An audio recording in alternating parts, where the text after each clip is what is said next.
All right, so get this picture. A small band of Spanish adventurers toppling an empire that stretched for thousands of miles. That's the story we're diving into today. The rise of Francisco Pizarro and the fall of the Incas. And you know what makes this deep dive especially interesting is that we often hear about the Incas. But who was this Pizarro guy? What drove him? We're going to unpack that along with exploring how the Incas, with their incredible cities and complex society, could be brought down so drastically. Exactly. The sources you shared paint a really vivid picture of both sides of this clash. So to kick things off, let's go back to Pizarro's beginnings. We know he wasn't born into royalty, right? Not quite, but Francisco Pizarro was born in Trujillo, Spain around 1478. Now, Trujillo itself is a pretty significant town, especially during the Reconquista. Think medieval castles, grand architecture, a real hub of activity. And the Reconquista context is important, right? Centuries of fighting to reclaim Spain from the Moors. Yeah. It must have shaped the mindset of people like Pizarro. Absolutely. Pizarro's home region, Extremadura, was known for being harsh, pushing many to seek fortune elsewhere. The New World represented a chance to escape that hardship, maybe even find glory and riches. So Pizarro sets sail for the Americas, but it's not an instant success story, is it? Not at all. His early expeditions were plagued with setbacks, treacherous conditions, mutinies among his crew. It took years of struggle before he secured royal backing for another attempt in 1532. This is where Pizarro's personality really shines through. Imagine facing those failures and still pushing forward. What does that tell us about him? It speaks volumes about his ambition and drive. This wasn't someone who gave up easily. He was determined to make his mark, and that single-mindedness would ultimately be his greatest strength and perhaps his biggest flaw. Okay, so while Pizarro is battling his way through jungles and setbacks, what's happening back in the Inca Empire? Paint us a picture of their world. Imagine a society built on community cooperation and a planned economy, a system called the Ailu. This wasn't a ragtag group of tribes. The Inca Empire was vast and sophisticated with impressive infrastructure, like roads and bridges weaving through the challenging Andean terrain. And those iconic cities like Machu Picchu, I mean, that level of engineering and architecture is just mind-blowing. Exactly. But like any empire, the Incas were also expansionist, which meant there was resentment among conquered peoples, and this internal tension played a crucial role in their downfall. Ooh, so there's already a crack in the foundation before Pizarro even arrives. What happens when those two worlds collide? Well, it's almost Shakespearean in its timing. Pizarro lands in 1532, right in the middle of a brutal civil war between two Inca brothers, Atahualpa and Huascar, vying for control of the empire. Talk about bad timing for the Incas. But Pizarro, I bet he saw this as an opportunity. He was a shrewd strategist. Pizarro recognized that the Incas' internal strife was his ticket to power. Okay, so how does he capitalize on this? His forces were still vastly outnumbered, right? Pizarro, with less than 200 men, orchestrated a meeting with Atahualpa in Cajamarca. Imagine this.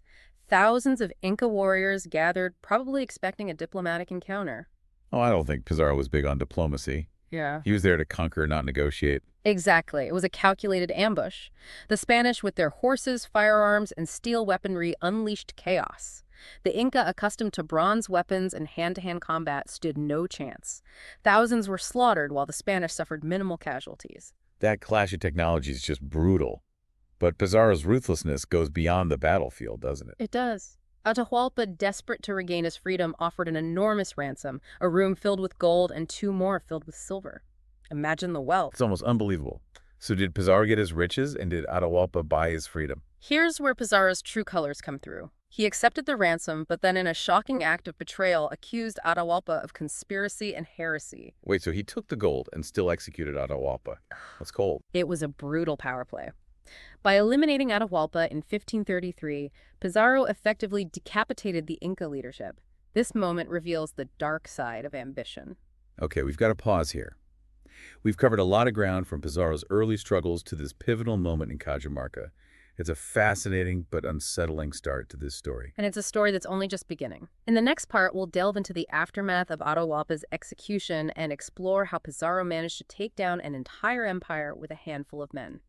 Stay tuned. Welcome back to our deep dive into the fall of the Inca Empire. Last time we left off with Francisco Pizarro's stunning betrayal and execution of Atahualpa, the Inca emperor. I'm still reeling from that. It's a stark reminder of the brutal realities of that era. So with the Inca leadership in disarray, how did Pizarro manage to conquer the rest of this vast empire? Well, capturing Atahualpa was a strategic masterstroke. It threw the Incas into chaos, creating a power vacuum that Pizarro ruthlessly exploited.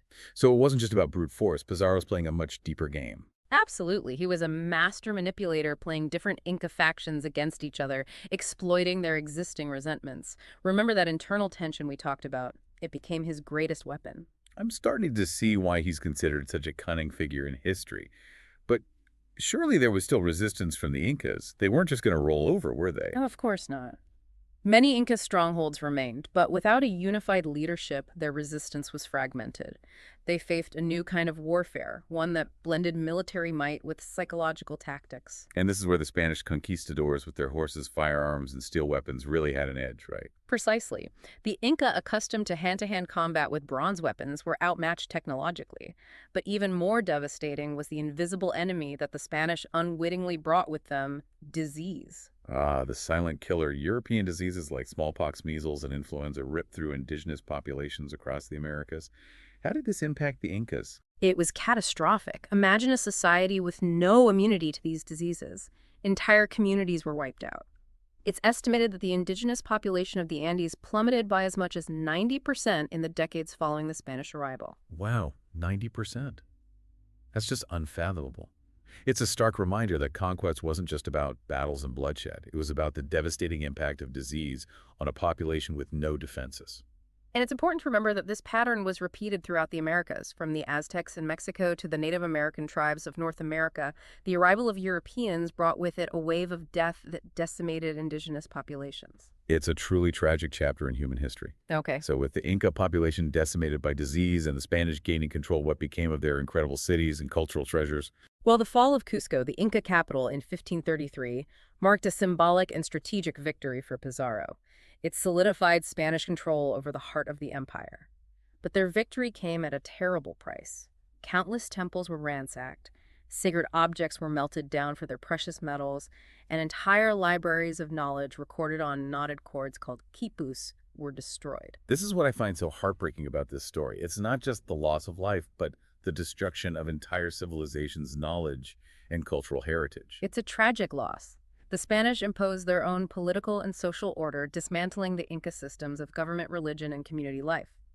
The Ayllu system, which had been the backbone of Inca society, was replaced by the encomienda system. Now, you mentioned the encomienda system before. Can you explain what that was and how it impacted the Inca people? The encomienda system was essentially a system of forced labor.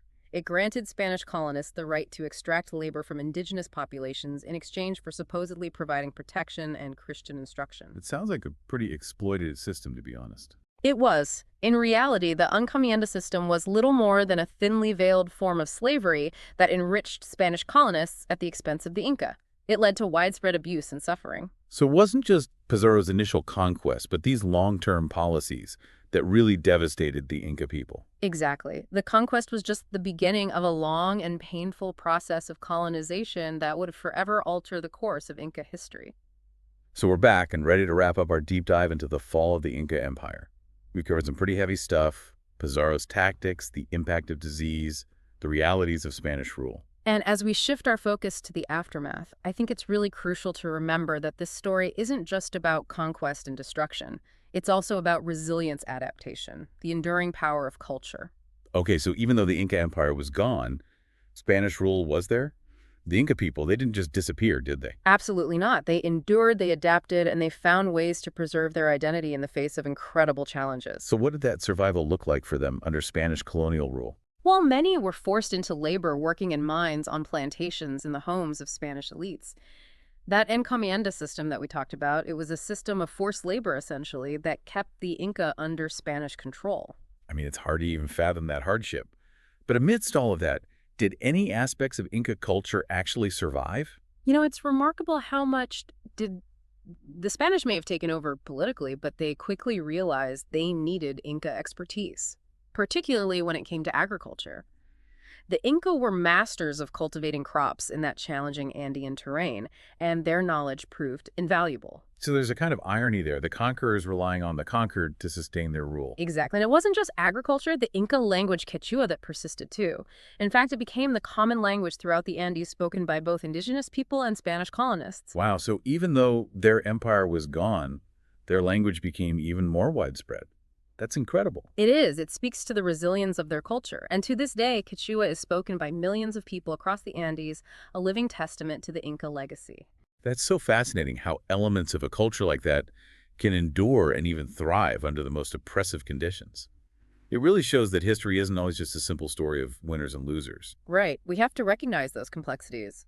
The Spanish brought about the fall of the Inca Empire, but they didn't completely erase Inca culture.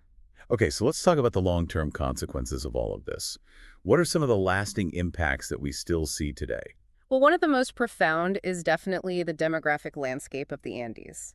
The decimation of the indigenous population by disease that left a scar that's still visible today. So even centuries later, the impact of those early epidemics is still being felt. Absolutely. And then beyond just demographics, there's the cultural legacy, Inca architecture, textiles, and art.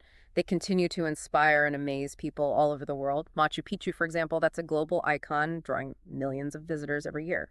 It's a true testament to Inca ingenuity. What about the less tangible aspects of their culture, though? Like their beliefs, their values, their relationship with nature. Yeah. Did any of that survive? Well, there's a growing movement to reclaim and revitalize those aspects of Inca heritage.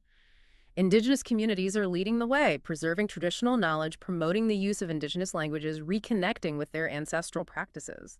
That's really inspiring. It just goes to show that even after centuries of colonization, the spirit of the Inca people is still alive. It is. And it reminds us that history isn't just about the past.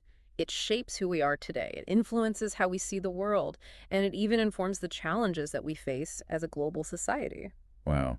So as we wrap up this incredible deep dive into the Inca Empire, what are some key takeaways for our listeners? What should they walk away with today? Well, I hope they've gained a deeper appreciation for the complexities of this event. It's not a simple story of heroes and villains, but a story of human ambition, of cultural clashes, and the enduring legacy of both the Inca and Spanish civilizations. I agree.